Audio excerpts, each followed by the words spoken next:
അസ്സലാമു അലൈക്കും വറഹ്മത്തുള്ളാഹി തആല വബറകാതുഹു. അല്ലാഹുമ്മ സ്വല്ലി അലാ സയ്യിദിനാ മുഹമ്മദിനിൽ ഫാത്തിഹി ലിമാ ഉഗ്ലിഖ് വൽ ഖാതിമി ലിമാ സബഖ് നാസിറിൽ ഹഖ് ബിൽ ഹഖ് വൽ ഹാദി ഇലാ സിറാത്തിക്കൽ മുസ്തഖീം വഅലാ ആലിഹി ഹഖ ഖദ്രിഹി വമിഖ്ദാരിഹിൽ അളീം. ഇൻഷാ അല്ലാഹ് ഇന്ന് ഞാൻ നിങ്ങളോട് പറയാൻ പോകുന്നത് നമ്മുടെ സ്വലാത്തുൽ ഫാത്തിഹ എന്ന് പേര് പറയാൻ കാരണമെന്ത്, അല്ലെങ്കിൽ അങ്ങനെ പറയുന്നതിൻ്റെ രഹസ്യമെന്ത് എന്നാണ് ഇൻഷാ അല്ലാഹ് ഇന്ന് ഞാൻ നിങ്ങളോട് ഈ ഒരു ചെറിയ വീഡിയോയിലൂടെ പറയാൻ പോകുന്നത്. ഇൻഷാ അല്ലാഹ് അപ്പോൾ വീഡിയോ പൂർണ്ണമായും കാണുക, അതിൽ പറയുന്ന കാര്യങ്ങളെല്ലാം പൂർണ്ണാർത്ഥത്തിൽ മനസ്സിലാക്കുക. അപ്പോൾ ഇൻഷാ അല്ലാഹ് നമുക്ക് നേരെ നമ്മുടെ വീഡിയോയിലോട്ട് കടക്കാം. പ്രിയരെ, നമുക്കറിയാം അൽ യാഖൂത്തത്തുൽ ഫരീദ എന്ന പേരിൽ അറിയപ്പെടുന്ന നമ്മുടെ സ്വലാത്തുൽ ഫാത്തിഹ, അതിന് ഒരുപാട് മഹിമകളും ഒരുപാട് ശ്രേഷ്ഠതകളുമുണ്ട്. ഒന്നാമത് ഈ സ്വലാത്തുൽ ഫാത്തിഹ എന്ന പേര് പറയാൻ കാരണം അതിലൂടെ ലഭിക്കുന്ന വിജയം തന്നെയാണ്. ഏതൊരു പ്രയാസമുള്ളവൻ ചൊല്ലിയാലും അതുകൊണ്ട് ഒരുപാട് നന്മകൾ, ഒരുപാട് ഖൈറുകൾ അവനിക്ക് തുറക്കപ്പെടും എന്നത് തന്നെയാണ് നമ്മുടെ സ്വലാത്തുൽ ഫാത്തിഹിന് അൽ ഫാത്തിഹ എന്ന പേര് പറയാൻ കാരണമെന്ന് നമുക്ക് ഉറപ്പിച്ച് പറയാം. കാരണം നമുക്കറിയാം, എത്ര മോശറായ, എത്ര ഞെരുക്കം അനുഭവിക്കുന്ന വ്യക്തിയാണെങ്കിലും ഈ ഒരു സ്വലാത്ത് ഒരു ഉദ്ദേശം വെച്ച് ചൊല്ലിയാൽ എത്രയും പെട്ടെന്ന്, അല്ലെങ്കിൽ നമ്മുടെ ഖൽബിനെ പോലും പൂർണ്ണമായും ആഹ്ലാദത്തിലാക്കിക്കൊണ്ട് നമ്മുടെ അവസ്ഥകളെ തന്നെ പൂർണ്ണ സന്തോഷത്തിലേക്ക് മാറ്റിക്കൊണ്ട് നമ്മുടെ എല്ലാ കാര്യങ്ങൾക്കും ഒരു റാഹത്ത് ലഭിക്കുന്ന ഒരു പ്രധാനപ്പെട്ട സ്വലാത്താണ് സ്വലാത്തുൽ ഫാത്തിഹ.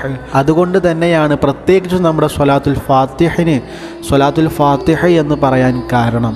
അതുപോലെ തന്നെ സ്വലാത്തുൽ ഫാത്തിഹിന് അൽ ഫാത്തിഹ എന്ന് പേരിടാൻ മറ്റൊരു പ്രധാനപ്പെട്ട കാരണം, അൽ ഫാത്തിഹ എന്ന വാക്കിൻ്റെ മഅന, അതിൻ്റെ അർത്ഥം വിശദീകരിക്കുന്ന സ്ഥലത്ത് പറയുന്നുണ്ട്, ഓരോ മനുഷ്യജനങ്ങളെ തൊട്ട് മുൻഖലിക്കായ, അടക്കപ്പെട്ടതായ എല്ലാ ഖൈറിൻ്റെയും വാതിൽ, ആ വാതിലിനെ തുറന്നു കൊടുക്കുന്നവൻ, ആ വാതിലിനുള്ളൊരു മിഫ്താഹ്, അത് പ്രവാചകർ നബി മുഹമ്മദ് മുസ്തഫ സ്വല്ലല്ലാഹു അലൈഹി വസല്ലമ തങ്ങൾ ആണ്. അതുകൊണ്ട് തന്നെയാണ് ഈ ഒരു സ്വലാത്തുൽ ഫാത്തിഹിന് അൽ ഫാത്തിഹ എന്ന് പേരിടാൻ ന്യായം എന്നൊക്കെ നമുക്ക് അവിടെ എഴുതിയതായിട്ട് നമ്മുടെ അർത്ഥ വിശദീകരണത്തിൽ കാണാൻ കഴിയും. അതിൽ പറയുന്നുണ്ട്, വകുല്ലു ഖൈറിൻ മുൻഖലികുൻ അനിൽ ഖലായിഖി ഹത്താ യകൂന റസൂലു സ്വല്ലല്ലാഹു അലൈഹി വസല്ലം ഫാത്തിഹല്ല.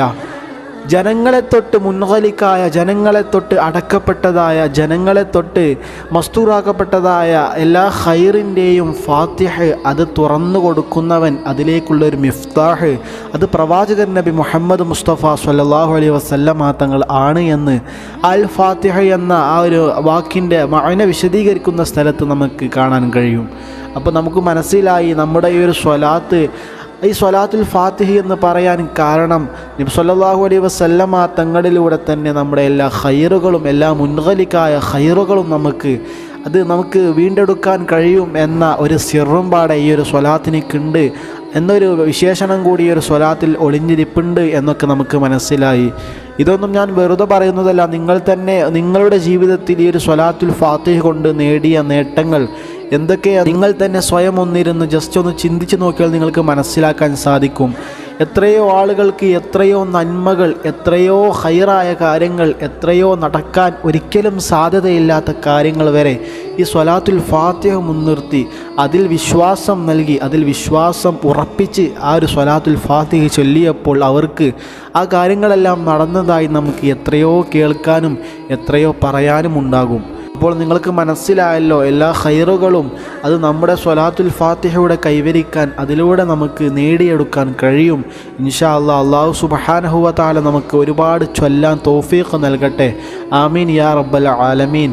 ചാഞ്ചാട്ടമില്ലാത്ത ഹൃദയം അല്ലാഹു സുബ്ഹാനഹു വ തആല നൽകട്ടെ. ആമീൻ യാ റബ്ബൽ ആലമീൻ. അപ്പോൾ ഇൻഷാ അല്ലാഹ് നെക്സ്റ്റ് വീഡിയോകളിലായിക്കൊണ്ട് നമുക്ക് സ്വലാത്തുൽ ഫാത്തിഹിൻ്റെ അർത്ഥവും അതുപോലെ സ്വലാത്തുൽ ഫാത്തിഹിൻ്റെ മഹത്വങ്ങൾ ഒരുപാട് പഠിക്കാനും അല്ലാഹു സുബ്ഹാനഹു വ തആല തൗഫീഖ് നൽകട്ടെ. ആമീൻ യാ റബ്ബൽ ആലമീൻ.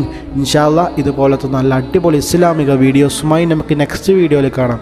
ഇലാ ലിഖാ. അസ്സലാമു അലൈക്കും വറഹ്മത്തുള്ളാഹി തആല വബറകാതുഹു. ഊസൈക്കും ബിദ്ദുആ.